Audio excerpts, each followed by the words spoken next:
we have this proverb in Sweden. I don't know if that's the same in Italian or whatever, but we have this proverb that says, a healthy person has 1,000 wishes, a sick one only has one. Right? And that comes to the mind as well, because never has mental unease been more prevalent in our society than it is now. Right? And once you're not in a good relationship with your thinking and you feel discomfort or pain or dis-ease, right? Then you only have one wish. And then you're just going to try to figure out how to get that one wish. Yeah. And once you help people get aligned and that disappears, you have 1,000 wishes that are totally different. I love right? it. Good stuff. Yeah. Yeah, why? I like it. Yeah, it's a pretty good proverb, you know, that's just the way it is. And we forget when we are healthy, we forget that how different life looks. You know, I remember I was going to the World Championships in golf in Caracas, and to make do of the time difference, we stayed in Florida first. And I had eaten like a bad shrimp sandwich or something. I don't know. I somebody said it was the Revenge of Montezuma or something. I can't remember. But when I got to Caracas, I was like sitting on the toilet with my head over the sink, and everything was coming out both ways. And my only wish was basically, can somebody shoot me? Right? So, just put me out of my misery. And I remember because of it actually being food poisoning, it was only like 12 hours of real suffering. And then it was 12 hours of recuperating. And all of a sudden, even though I couldn't look at food, I couldn't look at water, I couldn't do, the body was just like, don't give me anything.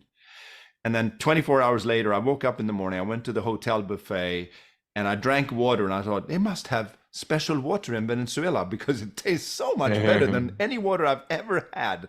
And everything was unbelievably good, right?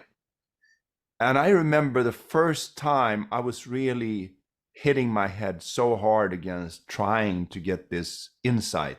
And I was trying to will myself to a higher level of wisdom, which doesn't work, right?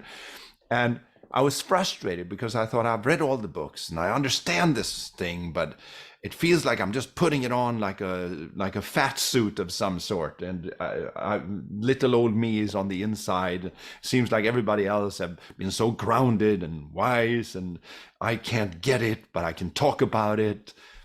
And I remember when I was coming back from a seminar and I was kind of giving up on it. And it's about 600 yards down here, there's a house that's red.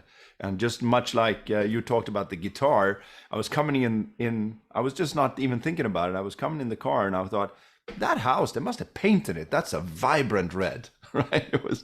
It's like the most beautiful red I've ever seen.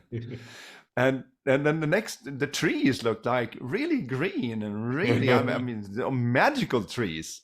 And it didn't strike me that, it happened while I wasn't looking. It was almost like my food poisoning was over.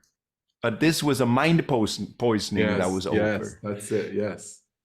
Right? And all of a sudden the water tasted better, but this time it was like, really, the colors have been this vibrant right in my neighborhood? I thought I had to go to some magical place like Leonardo DiCaprio in the beach and finding the perfect beach to be the perfect spot, right? And all of a sudden I was like, I'm at the same place that I've been driving past here almost every day, but they've done something with the house, because the brain almost didn't accept that I had somehow lifted to a different level vertically. So I thought they horizontally kind of had painted the house. Yes. That's it. I think it's a spot on metaphor. Like, that's how it started for me. And then of course I was really happy about it for about 3 weeks. And then I got into my thinking again and thought, I'd like to do the same thing so I can have another jump. Yeah. And then you I was got poisoned again. Thinking. Yeah, I got poisoned. Then I ate the mental shrimp sandwich. Can you say And I like, was back on to your I was back clients, in the like, what's your, toilet. yeah, yeah, good. Like, what's your advice? Like, listen, just don't eat the mental shrimp sandwich. That's what you gotta do. Yeah. Put it on your That's all you have website, to do. like, Yeah. don't eat the mental shrimp sandwich. It will have you stuck on the mental toilet. Yeah, exactly. But like, I know how often, yeah, many people might have goals and things, but if you kind of like, when you're like running around and all these things, in terms of wishes, in terms of really like just the joy of like, well, you know what, this could be really cool, this could be really cool. I noticed that in fact, like, rarely people actually have wishes. Apart from, yeah, I wish Yeah. this would stop. You know? Yeah.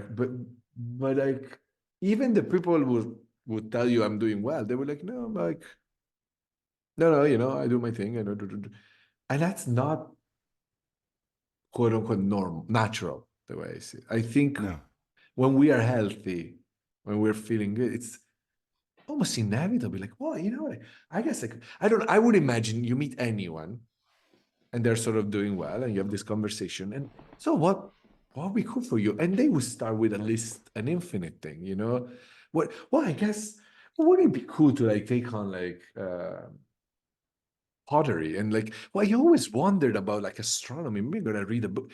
I don't know. I think that's kind of like our nature. But now think about how common that is, like very uncommon. Like I don't, it's not normal to meet someone that will just have this easy and flowy, flow of wishes, of desire, but not attachment, like just Yeah. this.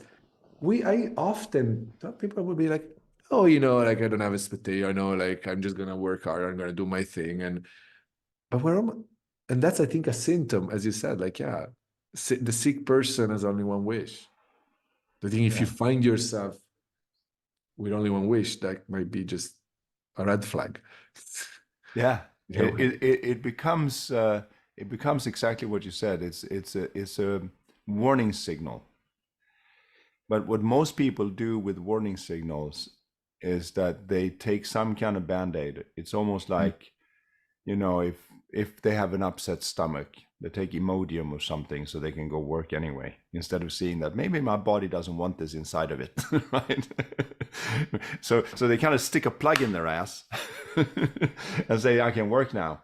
That is. So right, so and same thing, if I get a runny nose, I take some sort of shot up the nose to kind of dry it up so I don't have it, instead of actually sneezing and making it come out, because the body obviously doesn't want it. So we kind of get congested and we do the opposite. So uh, we we don't, it's hard to put words on these things, but to me it's like just this beautiful feeling of seeing how natural desire can be in a good way. I mean, if you're a Buddhist, you would say like, oh, don't wish for anything because you only be disappointed and attached. And I think in the life force, obviously, when you look at a little bush or anything, the little bush will take its roots and go as deep as it can and suck up the water, and it will take as much photons from the sunlight, and it will take the carbon dioxide from the air and suck it in and grow, and you will always every year find it a little bit bigger, right? Because it has this, it's like that inbuilt desire of getting to grow, Yes. right? And I think that's for us too, and it's a natural thing that we when we're healthy, we come up with things, and these wishes will not only be good for us, it will be good for the entirety when it comes from that Yeah. that kind of source. But it's almost like we're afraid of it and we put a plug in it, right? So we I want to be disappointed, and that would probably take too much time, and nobody will listen, and probably somebody already done that. When you get those natural wishes, you usually get them very effortlessly, and Yeah. people think that if it comes that easy, then it can't be something to it. So it's almost like they stand in the shower and they're like, "Oh, I got this idea for an app that would I do this and this and this because I think that will be really good." And then they go out and dry off, and they're like, "Who am I to put that to the market? That would be too hard." And then that idea is kind of Sure. gone, right? And And I would say that, the little bush becomes a bonsai, you know, yeah, with a little yeah. pot. Then it becomes, yeah, it Yeah. becomes cut to instead of growing to a mighty oak. We don't It trust. becomes a little nice bonsai thing that you can put in the in the windowsill. That feeling, having a fresh thought, fresh idea, fresh, has such a nice flavor. It tastes so good, and yet we don't trust it. That is a huge misalignment to me, and it's Yeah. somehow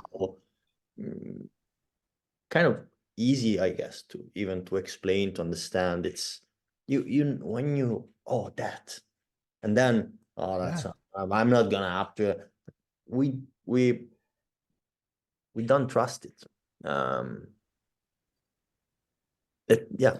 So yeah, that's It loads of people want a lot of stuff, but they don't trust their wanting because they either see it as something egotistical or something instead of seeing it as that intelligence behind life. To me, sometimes I think we might be the conduit between the formless and the form. Like there's once upon a time there was almost nothing, and how can something come from nothing? We don't know. That's magical, right? And now all this something is here from the nothingness, and there's still nothingness going on. So when we look at the vacuum between planets and solar systems, it turns out that it's like a +1 -1 that comes up simultaneously and kind of cancel each other out, but it's full of energy where we thought there was nothing. It's just it's +1 -1, and that's 0, so it doesn't amount to much. But if you were there to harvest it, you could do the +1 on one side, -1 on one side, and use it as fuel if you wanted to, right? So it's like this infinite potential behind it, from nothingness to from the formless to the form. And it seems to me that as humans, we are like the conduit between it. So everything we invent is like in the nothingness, in the void, and then it comes into thought, and then it's like in the middle ground between form and formless. And if I get that genuine wish, now it's almost like the universe says, I got no arms, you do it for me. and we become the way the universe gets to know itself, the way it expresses itself, the way it, because even though it's infinite potential, it hasn't got the form. So it's almost like we're getting to know this because we are the conduit between the two. And I think it's, as an engineer, I find it infinitely exciting. I was getting worried because for Yeah. 1 hour you didn't say that you were an engineer. Like now I recognize. Now I'm back. Yeah. Now I'm back. That's one of the labels I have on myself. Here you are, Anders. Okay. Yeah, here I am. Anders, engineer, I'm stuck. So, but the cool thing that I find is that if you put a spectrograph out into the universe to see from the light emanating from whatever background and everything, you can see how much oxygen, how much carbon, you can see the ratios of what's out there in stars and solar systems. Now you put a percentage on that, and there's, X amount of oxygen, X amount of carbon, X amount of, and you put exact, like 68.7%, you're pretty exact about it. And then you do exactly the same to the human body, and it turns out it's exactly the same percentages. So we are not a special creation in the universe, we are the universe. It's not like something special congregated on Earth. We're exactly the same percentage of everything that you see everywhere. so it's not like, well, oh, I'm like at least 400% more carbon than the universe. No, I'm exactly the same amount of carbon as the universe, and I'm exactly the same amount of oxygen, I'm exactly the amount of hydrogen, and I'm exactly the amount of, and you can just go through it, and it's all the way down to the trace elements. So to me, that just kind of shows this this, you know, like Carl Sagan said once in the series Cosmos, when he said that, you know, you are not walking around on Earth, you are part of the Earth, and Earth is part of the universe. You are the infinite potential of everything. You know, grow up and face it. Deal with it. Yeah, you know, it's just a cool scientific way of kind of showing something that to me is very hopeful. That we're not walking around being alone and special in the universe. We are the universe. And We are why, exactly the same star stuff. yeah. And why in the world would you think that you are not made to be here and to thrive? Because that is also something that we always, Yeah. we all often hear. You know, life is so hard. We are imperfect, flawed, stupid creatures that are struggling. That's not true. We are, this is, you know, we evolved here. We kind of, you know, we kind of know how to be here. We are kind of made to be here. So yeah. I see that I'm blind to everything that I am, but I see myself in you because we are the same, and we're the same wisdom and intelligence behind life, and we are the universe. That's kind of my sign off there, guys. Yeah, I have the great closing line, which is something I heard Jim Carrey say in an interview. I think maybe Matteo sent it to me. And something like, I thought I was a guy experiencing the universe. Now I see that I'm the universe experiencing a guy. Yeah. Beautiful. I think that's kind of it. But guys, lovely as usual. Yeah, it's been a pleasure as always. Magical, I would almost say. And by the way, is that a new guitar behind you? You wouldn't say. I Thank you, guys. Thank you. Ciao.